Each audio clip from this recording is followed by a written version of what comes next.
presentation, Memorization with Candice James. And I'm Sonia First Ewan. I'm the volunteer coordinator for our City Literary Arts Society. We're very pleased to offer this workshop for you today. And our next workshop is on the 21st at the library with Bernice Lever. If anybody's interested in the workshop, it's unblocking the blocked. Yeah, writer's block. Writer's block, basically. Very helpful. Yeah. We all know that feeling. And sending around email sign-up sheet if anybody needs to sign up to get our updates in their email of our events and upcoming things. And also, I'll be handing out feedback sheets at the end of the workshop, so if everybody would be kindly fill it out, just so that we're kind of get on top of things and how things are going here. And a little bit about Candice. Everybody knows Candice. Not much to say about me. She's the new Westminster Poet Laureate, and she has over 100 poems memorized, which she performs at events, and I'm sure you've seen her at many places performing her poetry. She has about 8 books out, and she's been very active with the literary community and everything, and I'll just like to present Candice. Good to see such an eclectic group of smart people wanting to hone their craft at presenting and memorizing. Memorization is really a wonderful thing, because if you write a poem and you really believe in your poetry, you memorize it, and when you memorize it and you put that out to the audience, you show your belief in yourself and your own poetry. That goes a long way, because the audience is going to like the poem better when you're performing it than if you're just reading it, because there's action. Why do we watch movies? Well, we watch movies to hear them say things and move about or do whatever. We don't watch a movie to hear them read the script, you know?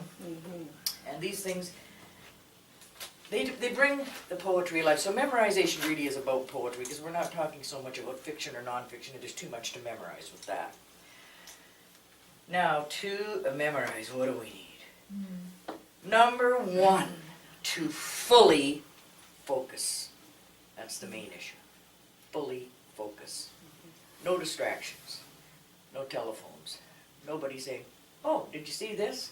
Oh, where's this? You know, you need total quiet, no distractions. You've got distractions, it just means you're going to have to work harder and longer at the memorization process. You can still do it with distractions, but a lot longer, a lot harder. I know you're all here because you would like to memorize, and it's not that difficult. It does involve work. You're not going to read a poem twice or say it twice in your mind and have it.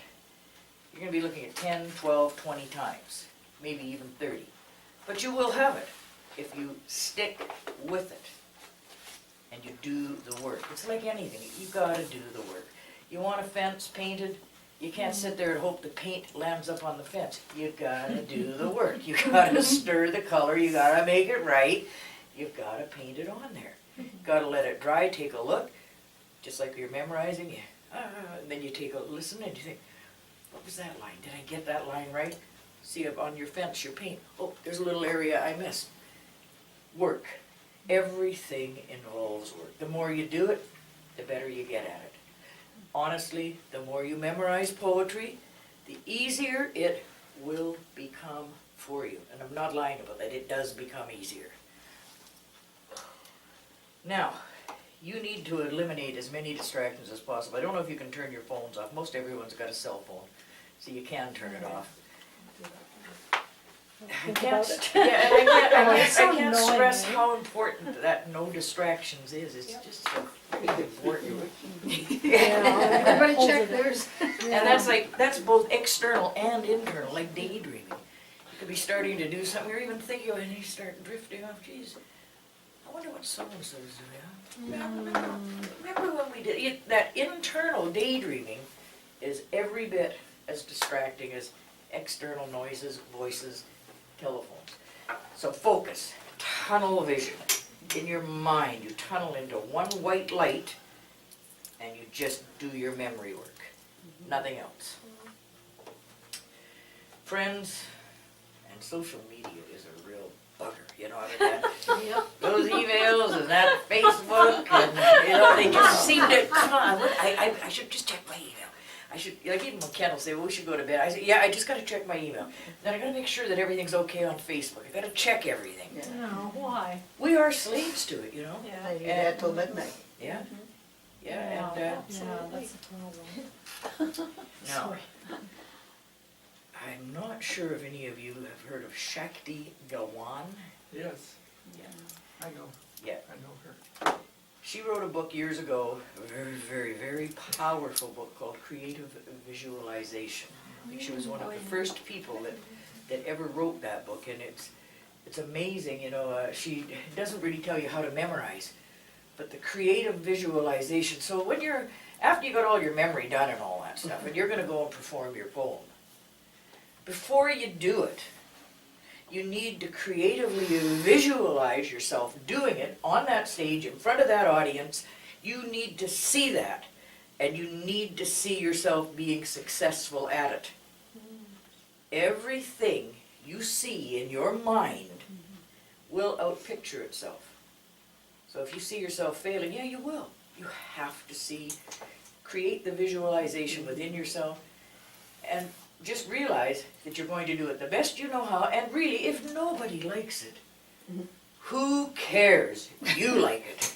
That's the important thing, as long as you like it. And if you like it, it'll spill over like a wave. Others will like it. So unless it's something so far out it makes no sense. And I've written the odd one of those, and still, they do clap, which could be out of sympathy, or maybe they liked it. I don't really know. But sometimes things like that hit a chord, and even if you don't know exactly what it is, it's Exactly, yeah. it's stirring things up. That's right. Yeah, Yeah, yeah, it's and like that's a- good too. Like a Edmonton's. Cajun feed fest. Yum-yums. Now another thing I do, and I think is very important, is when we're memorizing, we need to think in pictures. Think in pictures. We'll get a little more into the nuts and bolts of that. I'm just doing the overview now, then I'm going to Yeah. do some handouts and we'll get into this. Thinking in pictures is very, very important. Like, you know, sometimes if you think of 10 years ago on the beach with your friend, you have a snapshot, a picture in your mind. You're not just thinking in words of that event. So when you have a poem, think in pictures of the lines as you're going through. Because your poem is really a series of pictures, whether you know it or not. Even if it's a sad poem about heartbreak, well, there's somebody crying a tear or sitting there with a bad look on their face. So everything in pictures. Pictures, that'll help you remember a lot of things. Certain words evoke images, and you use those images to recall the lines.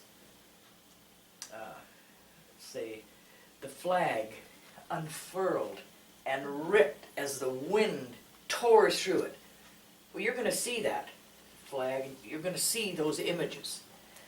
Powerful images, use powerful images. And you can't use them all the way through, but those are the ones you hang on to. On line 2 there could be a powerful image. On line 5, 3 and 4 are building from 2 to 5. That will help you a lot. And you want to have your poem unwind in your mind like a movie, from beginning to end. Unwind like a movie. See those pictures there? Those will be like your frames. Scene 1, part 2, so-and-so comes onto stage. You don't think, but you'll see it as a movie. When you can see your poems as a movie, they become very easy, very, very easy to memorize. Now, chunks. You memorize your poems in chunks.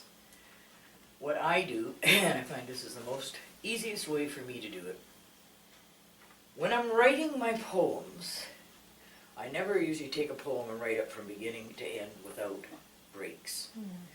The breaks, because then I can visualize on the page certain breaks in the beginning words. Maybe there's 5 breaks in that poem, 5 kind of stanzas, but not true stanzas, but 5 areas. What is the beginning 2 words on each one of those beginning breaks, those beginning chunks? You get that down. What are the images for those 2 words on the beginning chunks? Now you've got 5 images, 5 chunks to start your chunks. So we'll get it. I'm going to hand this stuff out in a minute. I just want to finish going over this. But the chunks and the images and the first couple of words on the line are important. They help you to go from. There's something to hang on to. I'm telling you this because a lot of people, like, it's not rhyming. Rhyming's a different set, much easier to do than free verse. But free verse is not that difficult if you do it in chunks and you have your stanzas and you get your first couple of words of each line with a visual. So even if you forget some of the words, it's not like your poem's a famous song, nobody's going to know.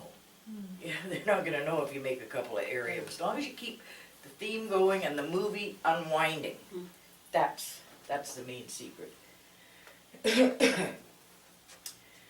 And if there's no stanzas, sometimes if you have written your whole poem out in, then just take 6 or 8 lines.